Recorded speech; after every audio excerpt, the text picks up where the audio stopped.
Hey guys, it's Kadeen. Hi.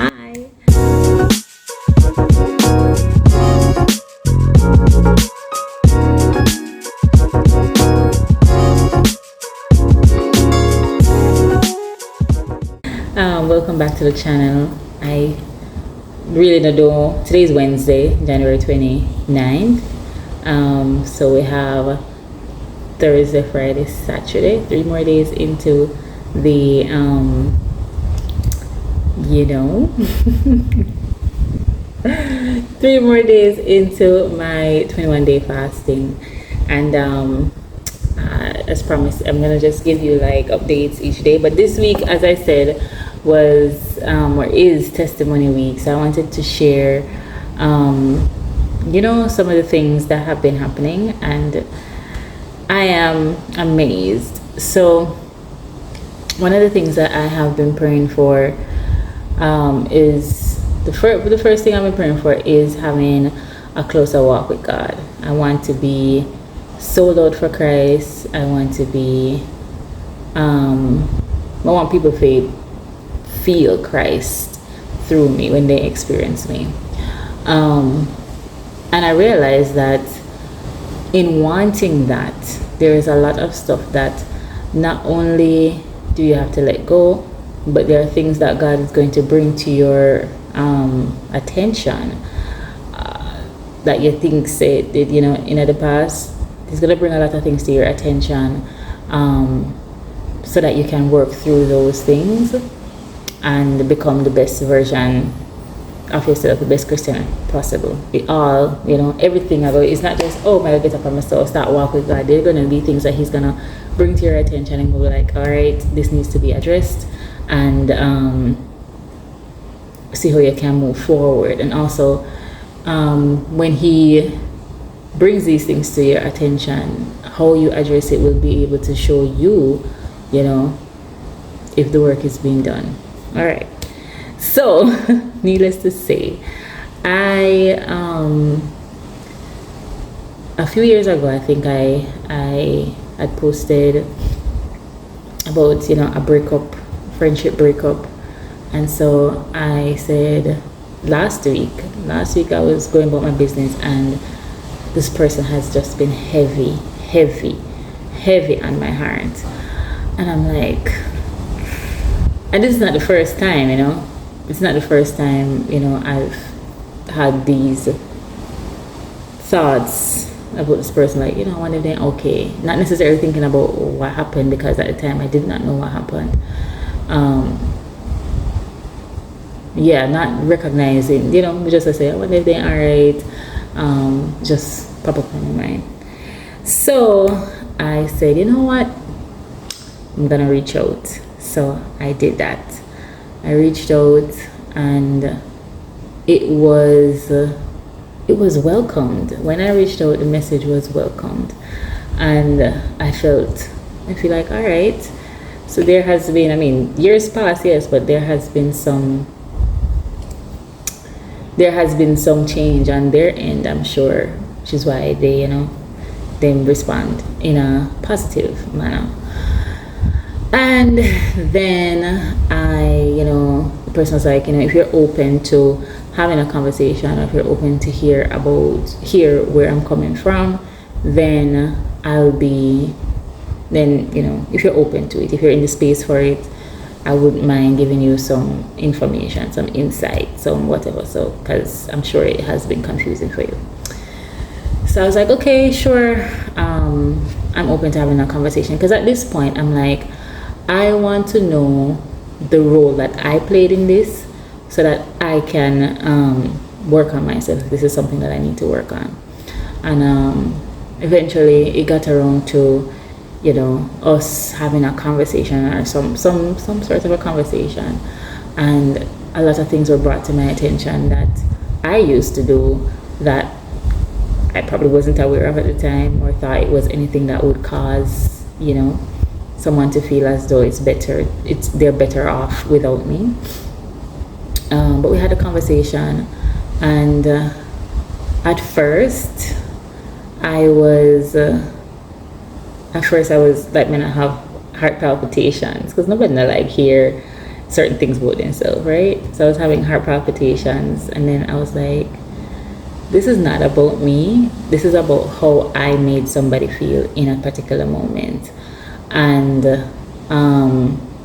I am going to listen and see how best I can address this, or how best I can give this person some reassurance that what they were feeling at the time was valid. Because, I mean, even though intent is different from impact, I'm glad that it was brought to my attention. I did say I was open to having a conversation. So what would it benefit me to become defensive and give excuses for behaviors that I no longer exhibit, and something that obviously caused this person hurt? You understand? So at the start, have the heart palpitation, and then as she went on, and they weren't attacking, or and just bringing some clarity to the situation. And so as they went on and talked, I was like, all right. And the only thing I could say at the end of it was, I addressed some things. I was like, that was not my intention, but I understand the impact, and I should not have done that. And I was able to, apologize and say, I'm sorry for the role that I played in this, and take full accountability for what I said at the time, or whatever it is that I did at the time, how I made this person feel at the time. Regardless of the fact that we could have had this conversation 2 years ago, I was able to acknowledge too that maybe 2 years ago I would not have been in this space to accept this information, and it probably would not have ended well. Maybe would I get defensive, maybe would I get I don't know, dismissive. I don't know what the situation would have been, but we spoke, and it's good to know that. And one of the things I said to her is, I'm glad we had this conversation. I'm glad we were able to address this. I'm really grateful that you brought this to my attention. I do wish we had a conversation before, but I also understand that maybe I would not have been neither of us would have been in the space to have the conversation. I also said, but it's good that we could at least have the conversation to bring some clarity. And what else I said to her? I don't remember what else I said, but long and short of it, I was like, I'm sorry for the pain that I caused in the past, and I'm not sure if that means that we'll be friends again, but because so much time has passed, so much has happened in my life and in their life, it might be easy. I might think it would be easy to just pick up where we left off, but at the same time, it's like so much has happened, and to fill you in on all the things that have happened is a lot. But I did say to her that I'm happy for her. I'm happy for everything that has happened in her life, and I'm grateful for the friendship that we had over these years, and I never had any ill feelings towards them. Just a little confused as to why. But I honestly believe that this needed to happen. I can't remember the Bible verse, but there it was. I think it was in Philippians when Paul was talking to the people in Philippians. And I remember praying about it, and I say, thank you, Lord, for helping me to get to a point of reconciliation with this particular person, so that it could have been addressed. So it was Philippians 4 verse 2. I'm going to read from verse 1. Therefore, my brethren, dearly beloved and longed for, my joy and crown, so stand fast in the Lord, my dearly beloved. I beseech, I don't know how to pronounce this, I'm going to say Eudias, and beseech, Syntyche, that they be of the same mind in the Lord. And And I entreat thee also, true yokefellow, help these women which labored with me in the gospel, with Clement also, and with other fellow laborer, with other my fellow laborers whose names are in the book of life.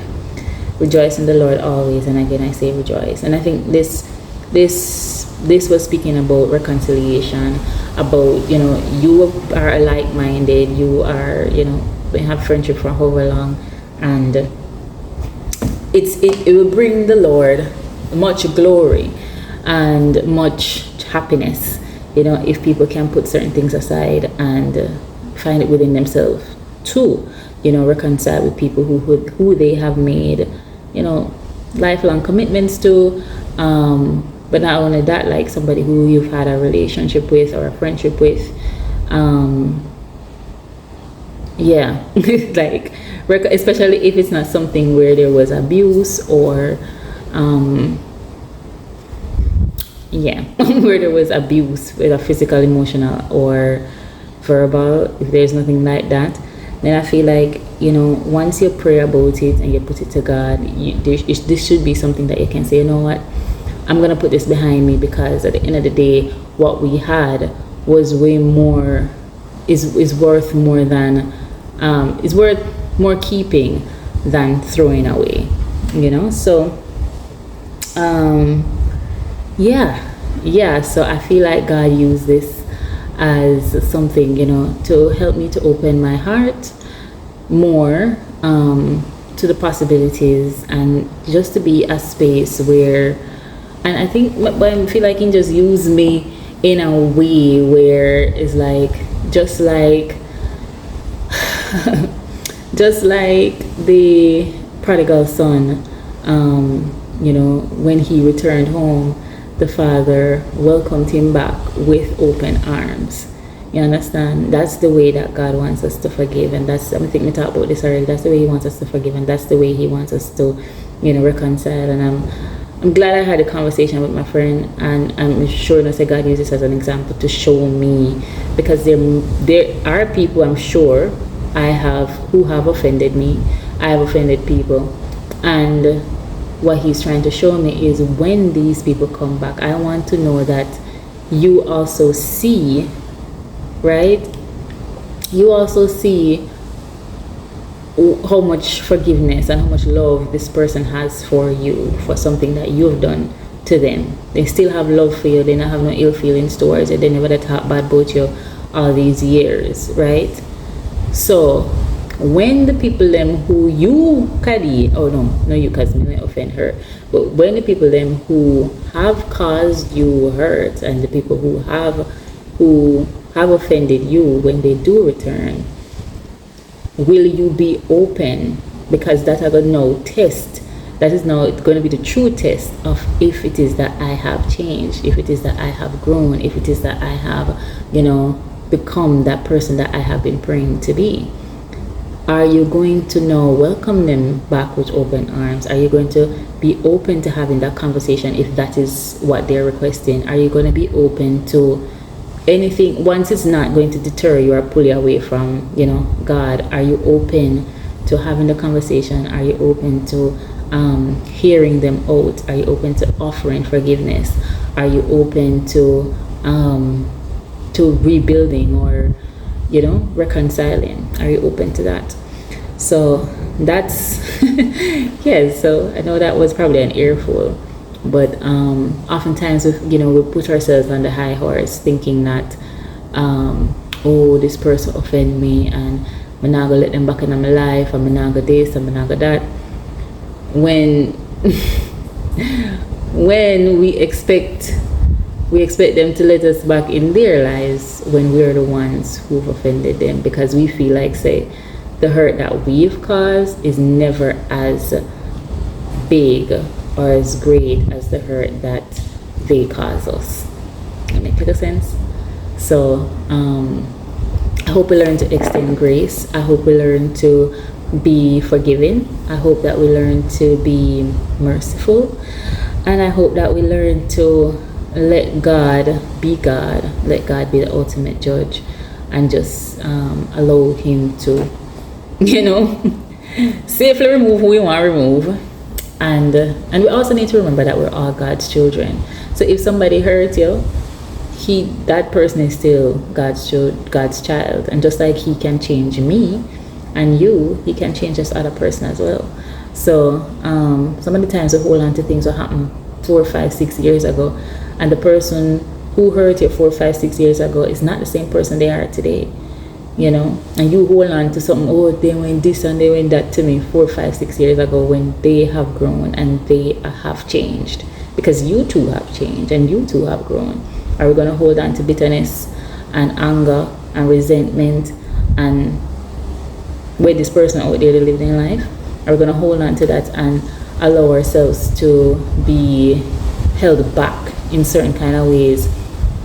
Because who to tell, this person might be able to help you in some ways. This person might be able to give you some insight on certain things. This person might be able to give you some inspiration on certain things. This person might help open certain doors for you. You're going to hold on to bitterness and resentment and anger because this person offended you once 4, 5, 6 years ago. Is it worth it? It's not. I don't think so. So yes, that is my testimony for today. My prayers, as I said, have been just being grateful for the work that God has been doing in me. I'm thankful for all the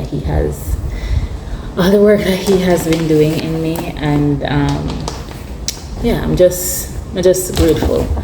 If it don't look permanent, to say me lose weight, but by March, body come back.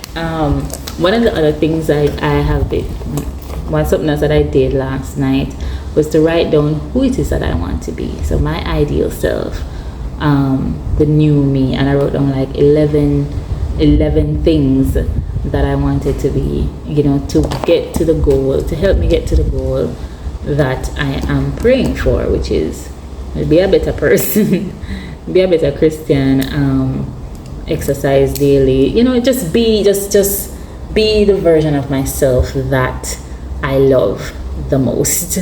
And so that's what I've been working on.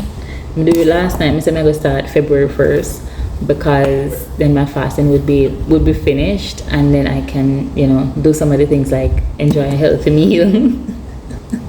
Because I'm not doing that right now, and like exercising, I don't feel like I should be exercising now when my body doesn't have certain kind of sustenance. You understand?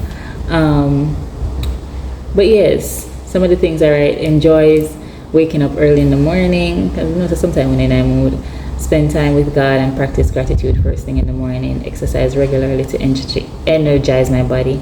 Eat a healthy meal. Has fun creating inspirational content and new artwork. Spend time with friends and family, and maintaining strong, meaningful connections. Confident in managing finance, and trust I am in my ability to manifest awesome abundance easily. Embrace and listen to all inspired ideas and take action without hesitation. Remain focused on important tasks and avoid distractions. I am kind and loving to everyone I encounter in thought and action, and trust in my ability to create the life I want. Yes, so that's that for today. I'm going to now go and have a little meditation, and then I'll see you guys tomorrow. And guess what? The day after tomorrow is my birthday. I am going to be, I can't tell you.